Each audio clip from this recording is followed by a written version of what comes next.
Tuesday, July the 28th. It is 98 days until the midterm elections. Now, many of the general election races are set. Ballots are being finalized. A lot of the primaries are over, although some big ones are coming up, including next Tuesday. And across the country, state officials are preparing for November. But Donald Trump is continuing to demand major changes to how America conducts its elections in a desperate bid to retain Republican control of Congress. He made his intentions loud and clear. He spoke about it in a primetime address last week. But here's the thing. Manipulating elections is authoritarian behavior. And authoritarians rarely work alone. The most successful of them are surrounded by enablers. Now, in his first term, Trump had two kinds of people around him. Some real qualified folks who provided guardrails and had moral and legal and ethical lines that they wouldn't cross. And they generally didn't last long. Then there were the diehards. It's not fair to call them loyalists because loyalty is actually a good trait. These people were something else, generally not the most qualified of people, but they could be relied upon to do Trump's bidding. And that's the kind that make up the bulk of Trump administration today.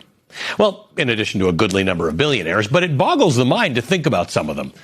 One in particular comes to mind tonight. Just a few hours ago, the full Senate voted to confirm Jay Clayton as the new Director of National Intelligence. The vote was 51-47 along party lines. Every Republican senator who was present on the Hill tonight voted to confirm him. Now, if there's one piece of good news here, it's that Bill Pulte's tenure as acting intelligence chief is over. Pulte was spectacularly unqualified to supervise the nation's intelligence infrastructure and made no secret of the fact that he was basically Trump's attack dog in the president's quest to go after his perceived enemies. He should never have been allowed to hold that position for a minute, let alone 5 weeks. But now Pulte is out and Jay Clayton is in. Now, here's the thing. By most measures, Clayton is qualified, or at least is more qualified than either of his predecessors under this administration. Jay Clayton's got an impressive career. He's had a successful career as a lawyer. He once led the Securities and Exchange Commission, and he's been the head of the United States Attorney's Office for the Southern District of New York, the SDNY. Now, in legal circles, the SDNY is referred to, sarcastically, as the sovereign district of New York because it stands on its own, independent, following the law and taking direction from no one but the law. So Clayton would sound like a good decision to head national intelligence. America is in a hot war with Iran. It's in the midst of a long proxy war with Russia and is a hair's breadth away from a war with China over Taiwan and seems to be preparing for some sort of military action in Cuba. And you know what Iran and Russia and China and Cuba all have in common? They all take espionage really seriously. As should we. We need a serious head of national intelligence. Jay Clayton's resume fits the bill. And yet he found it difficult to answer a simple question during his confirmation process. Who won the 2020 presidential election? Who won the 2020 election? I'm not going to do this with you. You refuse to answer a basic question about who won a presidential election, but you asked to lead America's intelligence community? Isn't it humiliating to be unable to answer this question, to have to indulge the president's delusions? We know, you know, everybody in this room knows the truthful answer to that question. Why can you not give it? I think I gave you the answer. Now, that should have been a tremendous red flag for every senator on Capitol Hill, regardless of party. If you can't give a straightforward answer to that question, then it suggests that you're worried about the opinions of one man, Donald Trump. And that's not the only thing.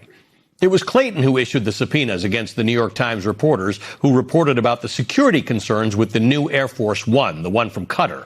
That happened less than 3 weeks ago, and the government was forced to withdraw those subpoenas, though they claim that that fight's not over yet. Clayton has echoed Trump's election denialism in other ways as well. During an interview with CNBC last month, he raised bogus concerns about the results of the California primaries, indulging conspiracy theories that Trump was also spreading at the time, having to do with how long it takes to count votes, which, again, everybody in the country knows about.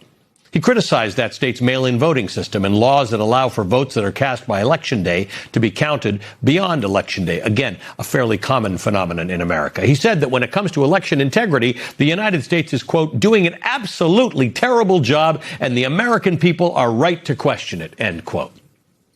Clayton will now lead the country's entire national security apparatus, overseeing 18 different agencies and privy to a lot of information about a lot of things, including elections.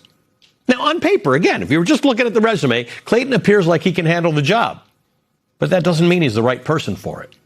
The DNI is a really important job, and the United States is facing a lot of national security concerns right now, and yet our intelligence is hunting for fake votes in Georgia to relitigate an election that happened and was litigated and settled 6 years ago. Part of the problem is that there's an entire ecosystem of Trump enablers all across Washington, D.C. It extends far beyond Trump's inner circle. Dozens of them are in the Senate. And for much of this term, they've been approving deeply unqualified nominees to super important, powerful roles in government. The Constitution gives the Senate the power to advise and consent, the responsibility to advise and consent. But Republican senators have pretty much given up on that first part of it. There is no advising going on, not really consenting either. It's just rubber stamping. Joining me now is Molly Jong-Fast, host of Fast Politics podcast and MS Now political analyst, and Mark McKinnon, longtime political strategist, creator of the Circus docuseries, and former advisor to George W. Bush and John McCain. Welcome to you both. It is so great to have you both here, and Mark, to have you here in person. So thank you. Thanks, Alan. Molly, it's just, I don't understand how that's not disqualifying. And by the way, Jay Clayton is not the only one. Everybody who appears for a confirmation hearing is asked that question now. It's a fun party trick that they use, and nobody answers the question properly. It's disqualifying. It was amazing to watch that, and to watch, first of all, Ossoff, how easy it is to just prove with one question that these people no longer occupy Earth 1 with the rest of us, but they occupy Earth 2, which is Trump's Earth, where the 2020 election was stolen, where elections are rigged except the ones that elect Republicans. I mean, this is a very specific reality. You'll see. I mean, this morning I was on Morning Joe with a Republican, and I said, this is not what happened, right? She said she described it as theater. And I said, it's not theater, it's just the truth. And like, Trump has a way that he wants that spun, that he wants his people to say, which is very much the kind of thing an authoritarian would want of his cronies, of his cabinet, of the people who support his the big lie of authoritarianism, but it's not actually the truth. But Mark, here's the thing. I've grown to expect this of certain of the lesser qualified people that get nominated for positions. I still don't understand how they pass muster with these senators. But the thing about Jay Clayton tonight is that this is a guy who had a real career. He's done real things. You may not like him, may not share his politics, but he's done real things. What's it worth to debase yourself like that? Ossoff asked it. Like, isn't it humiliating to have to debase yourself for this? It's totally humiliating. And you said, shouldn't it be disqualifying? Of course it should be disqualifying. But the problem is if they don't say it, they get disqualified by Trump. Yes, one way or the other. Either the senators were not going to approve him, or Trump was going to pull his nomination. I'll just say on the issue of election fraud, which a lot of this is all about, just because Trump is obsessed with it because he can't lose anything. I think it's the greatest fraud ever perpetuated, the notion that there's election fraud in this country, because I won't go through all the stats and the data about the judges and all the cases that turned it all down, and his own people at the time in Trump's administration who said it was a fair and free election.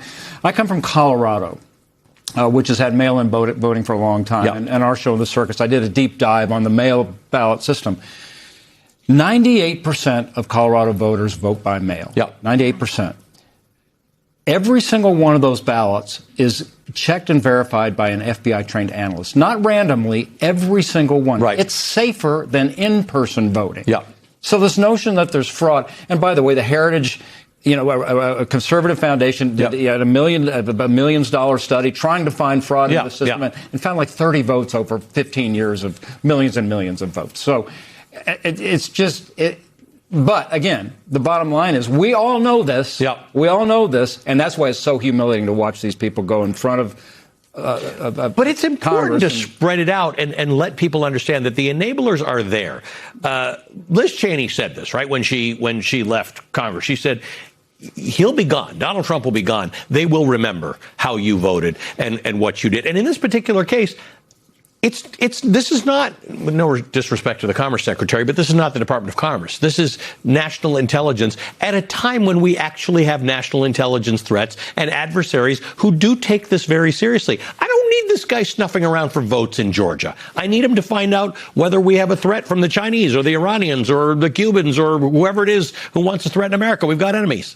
I guess the good or bad news, depending on how you look at it, is he's taking this job from Bill Pulte, yes, that's who true. Donald Trump learned about on Twitter. Acting was a perfectly appropriate title. Yes. And Bill Pulte got this job from Tulsi Gabbard, yes. who they used to joke was the DNI do not invite, yes. because she was so sort of kept out of things. So as much as, yes, for sure, we would like our government to function the way it's supposed to, I think the DNI for a while has been kind of out of commission. Yeah, but this is a problem. I mean, and this is when we have a report today that the intelligence, supposedly Trump reported a week ago in his address, is very suspect about China. Yes. So the DNI is now in charge of the intelligence that's manufacturing perhaps intelligence that's not really intelligent. Yeah, and then there's the idea that it's become popular amongst Trump administration officials in the enforcement side of things to go after perceived enemies. Like, you can't get a week without getting some kind of story, whether it's a perceived critic or a prosecutor or now journalists. Yeah. Well, right? I mean, you think about lawfare and what was Bill Pulte mainly doing before this? Yeah, digging through people's mortgages. Going through their mortgage thing because he's an old housing guy. So he said, I know how we can get him. We'll just we'll study everybody's mortgages. Yes. And that's how we'll get them. And meanwhile, none of those worked. I mean, the best. I mean, thank God that a lot of these people are incompetent. Right, and part of it is that it can look like vindictive or selective prosecution, because if you're going to start doing that, then you better do it for everybody. But Miles Taylor jokes that they're going to get us all on parking tickets eventually. There is a world in which this imposes a chill on journalists, on prosecutors, on critics, on politicians. I have to say this. I'm not seeing it. What I'm seeing is Americans say, here's my middle finger. It's very hard to go from normal democracy to authoritarian takedown in 2 years. Right. I mean, there's just not a ton of precedent for it. And I'm, again, thank God for that. But yeah, I mean, going after the Times, when the Times has this sort of very fulsome reporting, they have editors and fact checkers and really good lawyers. Like, the goal was to scare everybody else, but I don't think it worked. But it does work, Mark, because when the FBI comes to your house, your life has changed. Sure. I mean, Trump's point is not necessarily to find convictions of these people. It's just to make their life miserable and to pay a ton of money to lawyers.